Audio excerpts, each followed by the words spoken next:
Everybody, my name is Terry Maxwell, and I know we had about almost 50 people registered, so I'm sure some other people will be coming in as we go, and we'll also be providing this recording to all of you as well as anyone that was not able to attend. This topic is very near and dear to my heart, and I am caregiver for my in-laws, and am very, very passionate about that particular space. And we are clients of Lifetime Wellness, so I care very much about what they're doing, and I care very much about this topic. And if you've joined us, more than likely you are a caregiver as well, and or you support individuals that are caregivers. And this is a very important topic right now. So I want to introduce our expert today, Chee, with a desire that he has to lead by example and provide meaningful motivation for lifestyle change. Stephen has a genuine love and compassion for health and well-being of others, and the experience of becoming his father's personal caregiver instilled and established his lifelong servanthood and purpose. His experience includes a background in consulting, marketing, information technology with more than 20 years of experience in healthcare. He holds a bachelor's of business administration with education and training from institutions such as the University of Oklahoma, Boston University, Cooper's Clinic, and SMU Cox School of Business. So Stephen, thank you so much for being our expert today. And I'm just gonna take it away. And for those of you that are online, we will be taking questions, and I'll be managing the chat box as we go. And I'll also be allowing people to join. Stephen, thank you so much for leading us today. Thank you, Terry. Good afternoon, everyone. And yeah, I just want to take a moment to first thank you for joining us today. As Terry mentioned, this topic is very relevant right now. As all of you know, the amount of trauma is catastrophic. This week, I received some news that broke my heart. Here in Texas, every 6 minutes and 16 seconds, a person dies from COVID-19.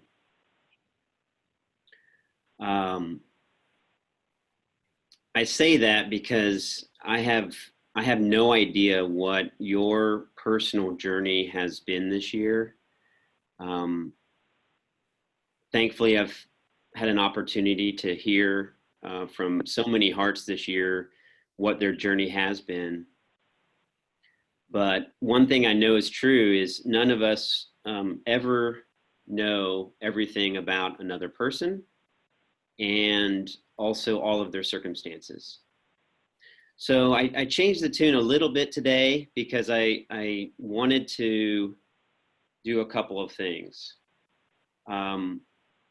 My priority, and I mean my only priority from me to you today, is number one, to provide compassion to you and your heart, and number two, to provide encouragement. We know today's state is very, very challenging in ways that we've never experienced before, specifically at the physical, emotional, and spiritual levels. So that's my goal. And how I'm going to start is introduce you to my family. So my father was born in Hong Kong, and my mother's family is from England. For some crazy reason, they decided to have 10 children. There are 6 boys and 4 girls. I am in the middle. I'm the middle child, so this is me here. Although we experienced a lot of hardships growing up, I will always be forever thankful because these experiences have provided a beautiful gift to my life, and that gift is empathy. Empathy for myself, empathy for others. Something that I believe is true is we must endure hardships to unite with empathy. And I connect a lot with individuals at this time and during this trauma, because many have started to share their traumas. So I'm really thankful for that. Part of the journey is with my father. 12 years ago, I became his personal on-site caregiver. As I'm sure you guys can relate, my sole purpose was to give to him. However, I received more than I could give. Those experiences have shaped my life, and I'm excited to share those with you today. All right, so as far as our agenda, we're going to cover three main areas. The first one is what's the new normal for us caregivers? It's like climbing Mount Everest, and it will continue to be that. So it's good for us to take a moment, acknowledge it, and look at it. Who we are as caregivers, the predicament of having a caregiver's heart, and how to address compassion fatigue. So we'll outline essential caregiver life skills to help us in our current state. So one of the greatest gifts in my life has been you, the caregiver. So anyone on the webinar that is a caregiver in any way, thank you. Why I say that is these hearts have shared their stories, their intimate struggles with me personally, the front lines, the indirect, the direct, the family caregivers. I wouldn't be here. I wouldn't be able to speak to this topic if it wasn't for hearts like you, because those hearts have shared, and with that, empathy occurs, and so I wanted to thank you for that. Many times it's hard to acknowledge that our new normal is like climbing Mount Everest. For example, we as caregivers, many times we feel overwhelmed, anxiety, nervousness, fear, dealing with the unknown, insomnia, a lot of night terrors. Many have shared their physical symptoms as well: headaches, migraines, nausea, weight gain. One of the most challenging areas is grief. And at all times, I say this with all sensitivity, the grief is everywhere. So I say that because it's good for us to acknowledge, and then hopefully we can support each other through the process. There are a lot of beautiful things in this world, as we know, and one of the most beautiful things that I've ever seen is a peaceful mind, a peaceful body, and a peaceful soul. So, as I mentioned, the purpose today is to help us caregivers address this compassion fatigue and help us improve with caregiver quality of life. And yes, it starts with us. Our hearts are beautiful, they are unique, they are needed. So thank you again for joining us on this journey today. All right, this slide here, we're going to discuss the predicament of having a caregiver's heart. Have you ever thought about how many units of love you give on a daily basis? Maybe that's 40,000 units a day, maybe 50,000 units a day. What surprises me is that it's so easy to lose perspective as a caregiver. And here's what I'm talking about. So on the slide, you'll see that the heart contains the love, the body is the vehicle, we are the caregiver. So on a daily basis, we strive to distribute love to residents, to our coworkers, to our family members, to our extended family members, and also because the caregiver's heart is so unique, Friends gravitate toward love. So you also get those phone calls associated with love, with care. Many times they call that double or triple duty. So if you are a professional caregiver and also a family caregiver, so we understand that this is a very, very complicated relationship across all of these different parts. So all of us on a daily basis provide a lot of love. So taking a moment to thank you for the thousands and thousands of hearts that you touch. It sounds odd, but throughout our years, throughout our days, this love touches hearts, and those hearts are in need every day. The world needs us. Our families need us. Our loved ones need us. Our children need us. Our residents need us. Our friends need us. The world needs us. So what we have to do, which is not, it's easier said than done. We have to learn how to love ourselves and be kind to ourselves and address this compassion fatigue. So you will hear that's our number one goal today. So what are we really up against? Trauma. How do we combat trauma? The answer is have compassion for yourself and practical life skills. So here's number one. Take care to give care. I'm going to read this to you. This is a nice little quote from Cynthia. She's a professional caregiver in a leading senior living community. She's typical in her field. She has trouble asking for help. I will crash and burn before saying what I need for myself, she says. My job is to care for, not to be cared for. I don't want to burden others with my problems. So I'm sure that sounds very familiar. With the take care to give care, there's three principles I wanted to highlight today. The first one is you must first receive before you can give.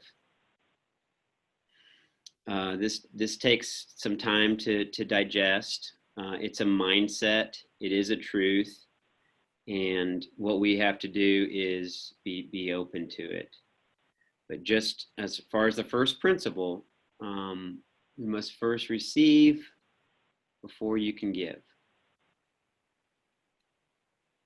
Second principle, we must not learn to put ourselves last.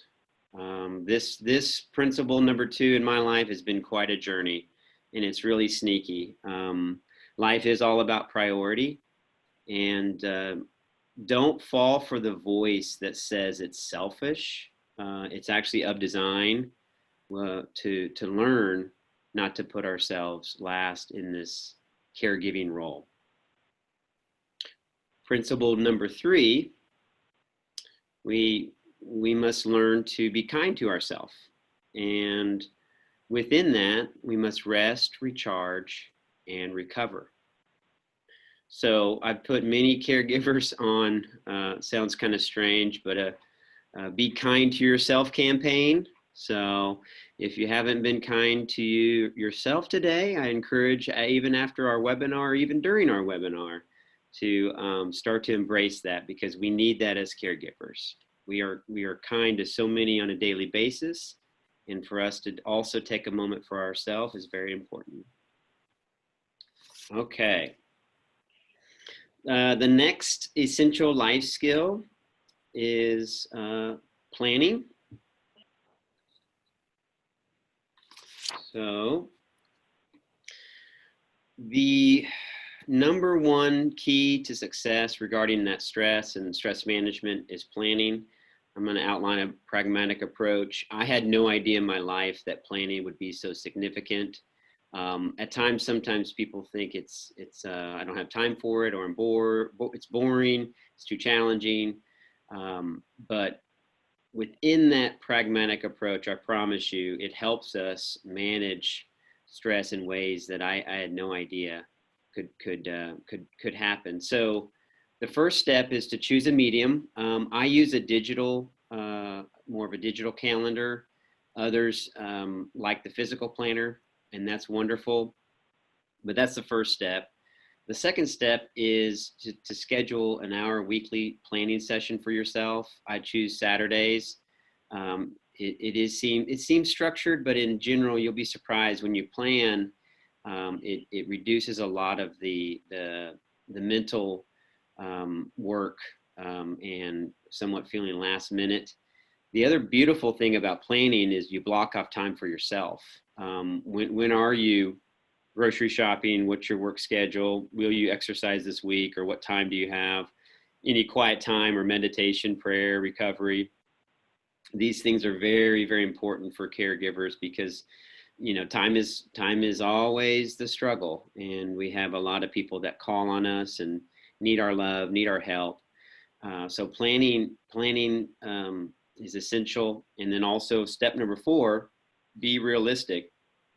Provide room for unexpected events. Things do happen, and just be aware to be realistic with our planning approach.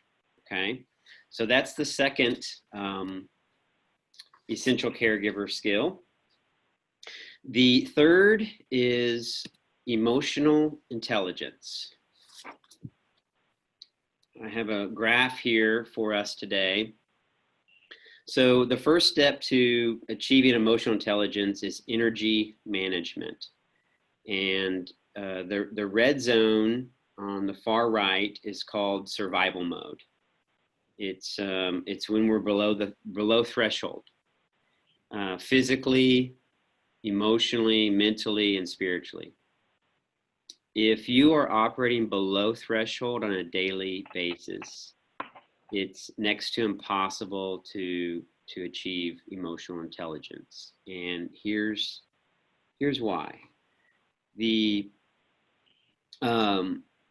things tend to compound in life.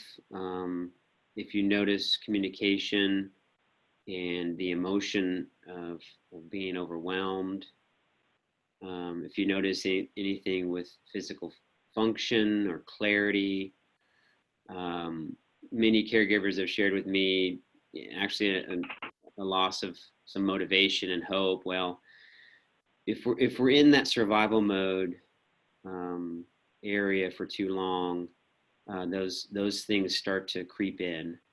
And so it's very important for us to realize that this threshold point is a goal for us caregivers. And what that means is more on the physical and emotional homeostasis side. So as we look at energy management, the cognitive load, our emotional capacity, our thought management, our mood, all of that occurs in this physical and emotional homeostasis part. So you'll notice that today through the presentation, there'll be a common theme of this physical and emotional homeostasis and how we as caregivers look at this energy management. Each day, as you guys know, we deal with energy, and sometimes you get a late phone call from a friend that really needs your help and you don't get much sleep. It's understandable. And then the next day is a challenging day or emotionally hard on us. So things do happen below threshold, but just remember that balancing that out to this homeostasis level is really important, and it really helps us with our quality of life and also with decision making and our emotional state. So that ties to that. Stephen, before you leave that, what are the percentages mean to the average Joe? At the bottom there, yeah. So that the percentages, it's a good question. The percentages, so you know, the 50% to the 25% is a really important phase. So it's the yellow percent there. Below 25%, let me give you some indications of like below 25%. So when your physical body starts to respond, I hate to bring in the eye twitch and things like that, but the body gives us signals, and so we're close to that 25% and below phase. I've had some people share that they feel pretty good, and at 50%, but they go from 50 to 25 really quickly. So that's another careful thing. And then I'll be honest, a lot of people probably haven't shared with me that they're above 50% very often, or somewhat specifically in our role, and maybe this year as well. So that's kind of some percentage breakdowns that I've personally used to gauge myself. Okay, well, where's my physical state, my energy levels, and so forth. So it does take some time to become familiar with that.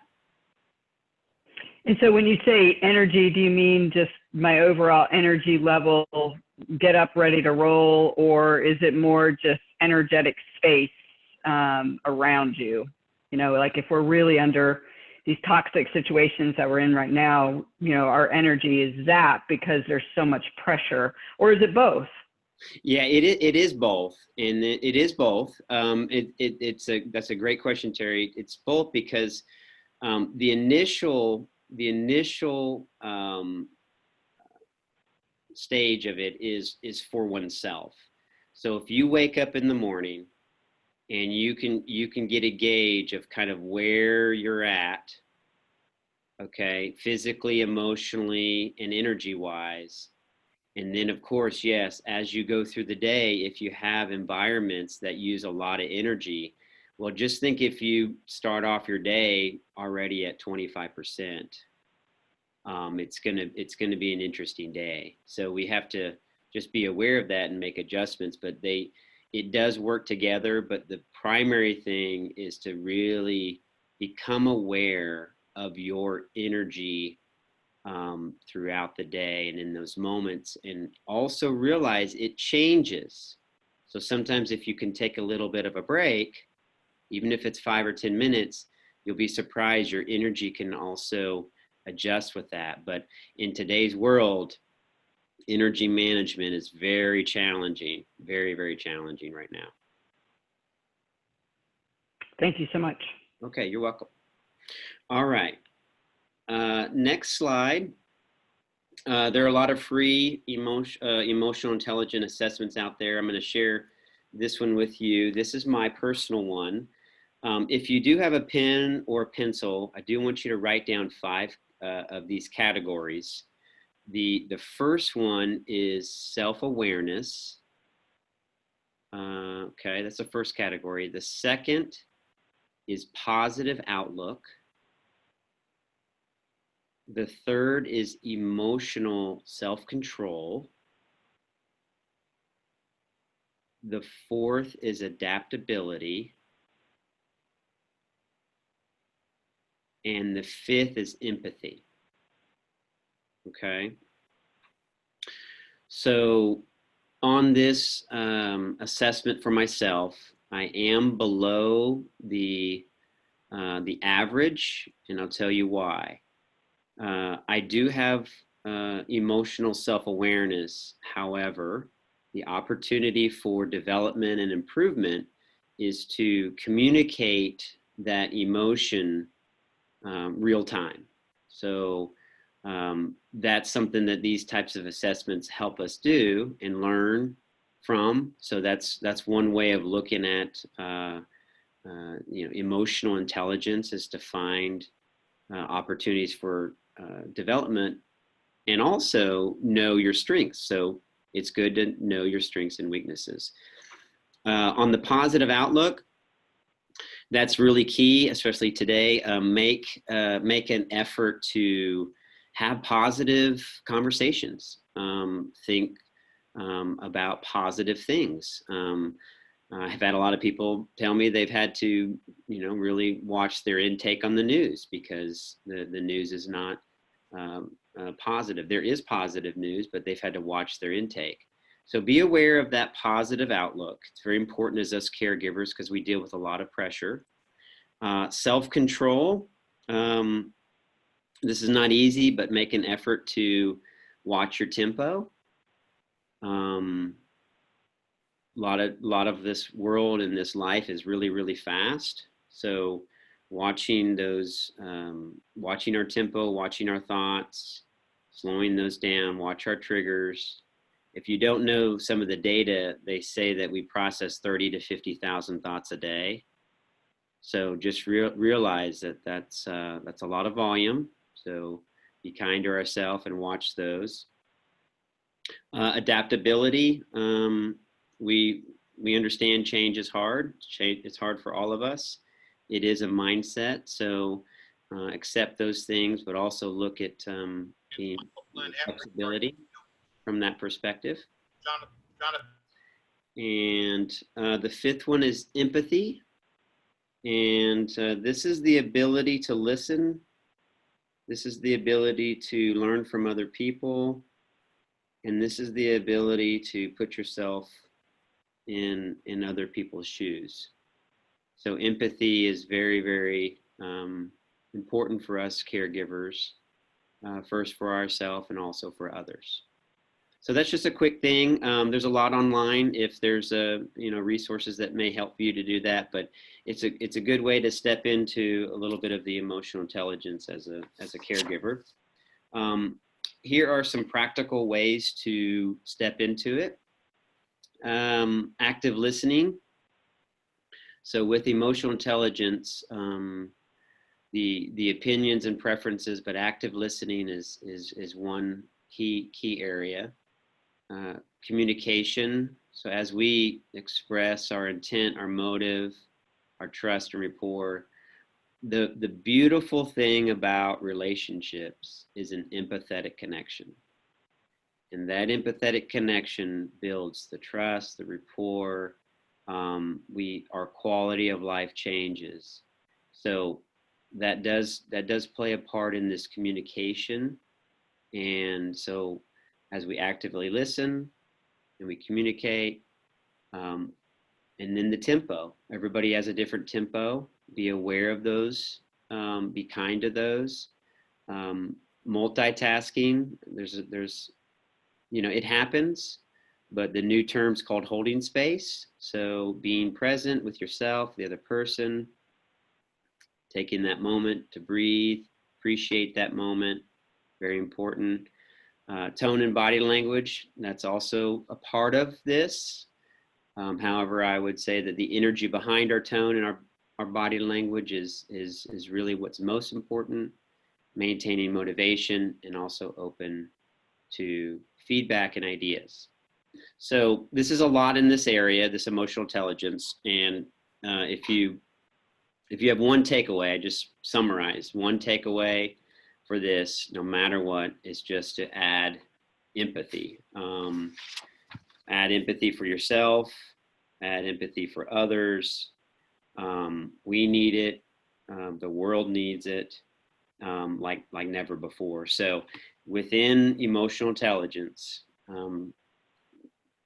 that's a really important area of focus. And remember, first for yourself.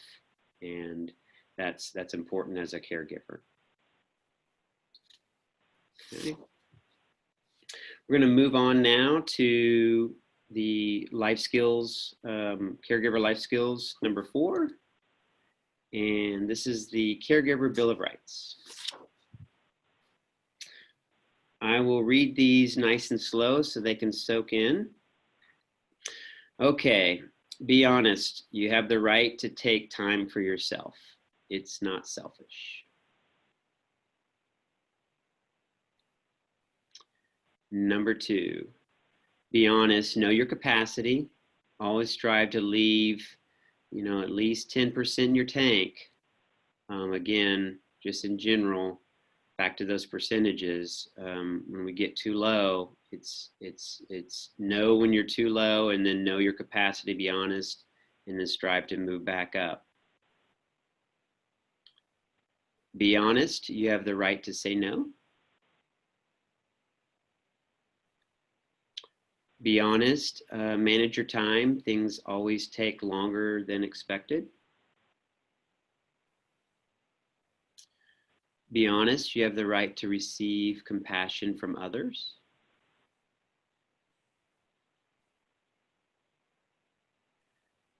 Be honest, you have the right to ask for help from others.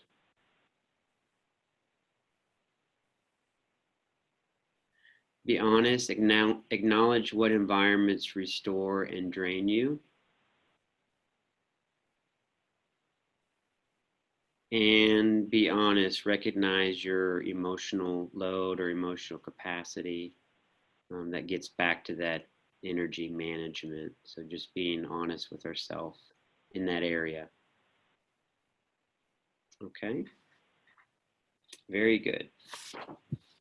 All right, number 5, support systems. So this area has not come easy for me. This is, what I did was I wondered, I said, hey, I think I have a good support system. So one week what I did is I asked myself the question, how many people am I asking for help on a weekly basis? So I think psychologically I was lying to myself because I think I ask a lot of people. Well, I found out after tracking it that I don't really ask for help very often. So it's been an area in the last couple of years I've really had to work on. I encourage this so much with the caregiver's role. There are some technical things about asking for help. I'll mention a few things in a minute, but I want to just stress that having a support system is essential. So asking for help, how often do we do that? We do have friends, we do have coworkers, we have family members. It also is helpful to have support outside of your inner circle, specifically during this time. Counselors, grief counselors, mentors, support. It's extremely helpful for us as we give so much love each day to so many people as a caregiver. Our faith and support groups are another great avenue to help us. So I'm going to jump in a bit. So with your pen and pencil, can you identify a patient, kind, trustworthy person in your circle? Okay, so whatever name comes to mind, it's just more of an exercise, but write that person's name down. Patient, kind, trustworthy person in your good. And then the next step is contacting them and ask if they'll be a part of your support system. And you'll be surprised. People really do want to help. We're designed to help. We're designed to give. And many of us need to know how we can help. So bridging that support system is very, very important in our caregiving role. Okay, so that was life skill number 5, support system. Number 6, caregiver recovery. So there's 2 parts of recovery. There's the physical and the mental and emotional recovery. This may seem a little bit basic, but simplicity is good. On the physical side, you'll see water, oxygen, basically nutrition, sleep, stretching, and massage therapy. I put the MT stuff in because we as caregivers deal with a lot of physical toll, and so that recovery is very important for us. But on the physical recovery piece, stress really challenges us with time. So typically what happens is with water, it just, a lot of times it's about time, or we don't like the taste and so forth, understandable. But without water in our system, and I've had it happen to myself many times, where if I'm dehydrated, I don't have as much energy. It's just that simple, but it is a complicated relationship. Same with oxygen. I notice with stress, what I try to do is count to four, and breathe in, and then exhale. So count 4 in, and then 4 out. And you'll be surprised that through the day, as our oxygen helps and is a little bit of a focus, the physical recovery part of life and stress, those breathing techniques are very important for us. Nutrition, yeah, if you don't have time to eat, understand it's busy, try to snack. Give yourself a little bit of energy every 2 to 3 hours. Don't make it difficult. Have a snack ready that's easy for you, but try not to go all day without eating. Your physical energy is gonna run out. Sleep is also another element within today's recovery side of it. So be aware of that. It does take some discipline on our bedtimes and so forth. It's not always perfect, but just remember that recovery helps with the physical side. Stretching and massage therapy, I mentioned that as well. That's a lot of recovery for the physical body and flushing out those toxins. So with your pen and pencil, just write down one of those areas and see if there's a focus that you can have for the next week. So that can help us with our overall life skill for caregiver recovery. On the mental and emotional side, quiet time, silence. Your interest can also bring a lot of recovery, if that's reading, drawing, painting. Many of us really enjoy the nature side of it. Those are also wonderful things to do. Take a nature walk. Spiritual nutrition and prayer, so essential in so many ways today and what's to come. So be sure to have that a part of your recovery. And then journaling, caregiver journaling. It's been proven. If you want to make it simple, write down 3 things you're thankful for every day. Thanksgiving, gratitude really helps us with recovery. Okay, so on that side, choose also an area that you'd like to focus on in the next week and see if we can take some steps in that direction for recovery. All right. This is the last caregiver life skill that we're going to highlight today. And hip, hip, hooray, wahoo, and hallelujah. So as caregivers, we have to celebrate. We have to have fun. It's so important in our life to celebrate who you are, celebrate your unique heart, celebrate life. Have celebration lunches if you can, have celebration dinners if you can. Find those people in your life that you can celebrate with. On a daily basis, enjoy laughter. Look for laughter. cherish laughter on that daily basis. What happens over time is the compounding effect. You know, you focus on these little things, they all do add up, and they bring us joy. And it is an important area that really helps us as caregivers. For example, thinking on love, thinking on compassion, thinking on care, thanksgiving, forgiveness for oneself. So encourage you to celebrate as a caregiver as much as possible, and who you are and your unique heart. So the last slide I have here is the greatest weapon to combat compassion fatigue is don't be your worst enemy.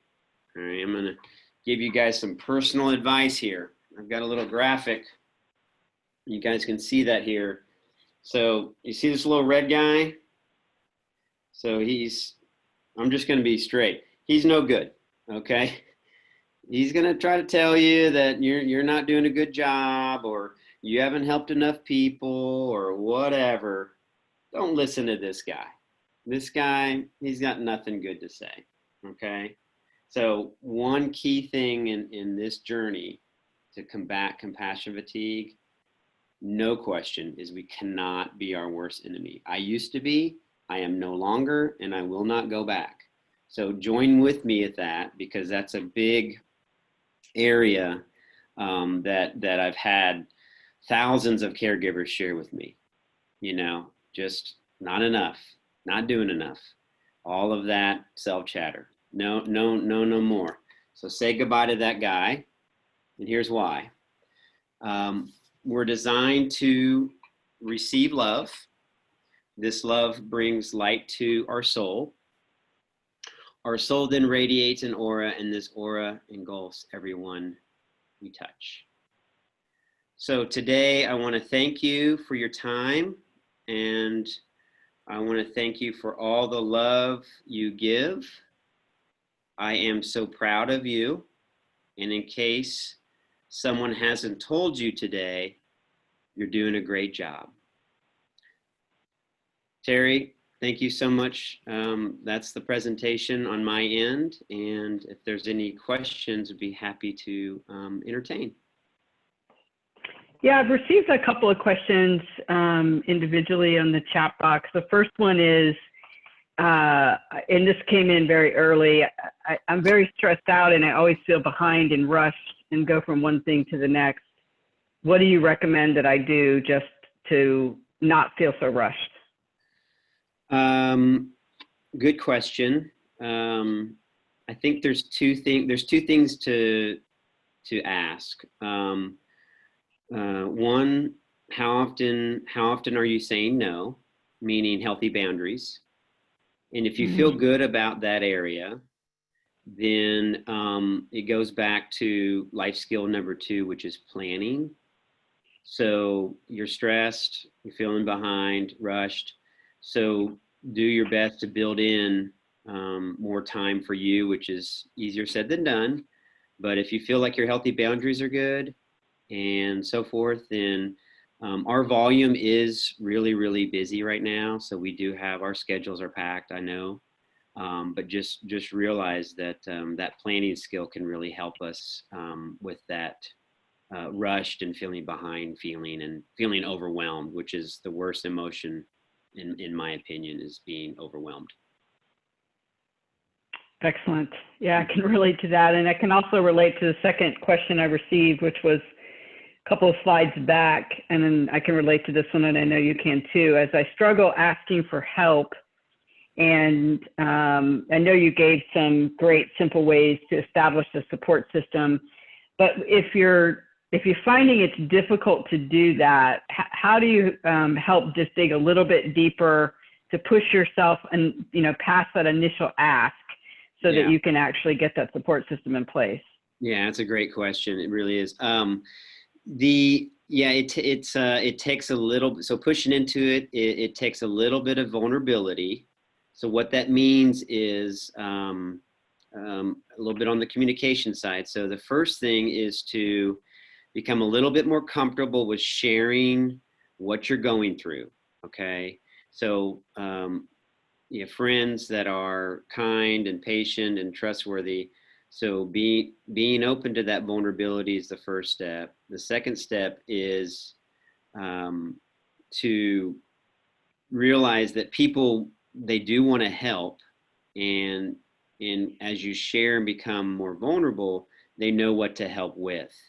And sometimes even these individuals will ask you and say, hey, can I help you? So it's a nice way to kind of bridge it some, and realize that that vulnerability, it may feel a little bit uncomfortable at first, but if you do struggle asking for help and establishing that, I've noticed that that's very helpful in the process. Excellent. Thank you.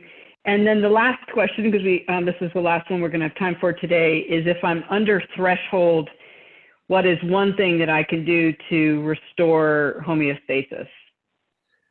Under threshold, so if it's real time, the best thing to do is look for a peaceful environment as soon as possible. So if you're already there, if you're under threshold, physically, emotionally, that's really great to acknowledge it. And then the first thing to do is to find that peaceful environment, in which it does take time. So basically, time for yourself helps with that real time response and restoring some of that energy as a caregiver. Excellent.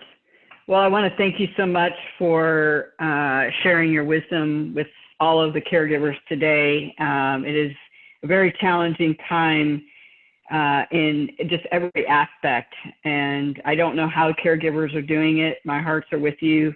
And Stephen, thank you to you and Lifetime Wellness for taking care of those who take care of others. Thank you, Terry. For those of you that joined, thank you so much. If you want to connect with Stephen and team, please connect with him on LinkedIn, or his email information is there. We'll send out a copy of the recording. And if you want to learn more about Lifetime Wellness, because we actually hired them to help our organization with a caregiver wellness program, please check out their website. And again, Stephen, thank you so much for your expertise, and thank you, guests, for joining us today. All right. Thank you, Terry. Thank you, everyone. Bye, everybody.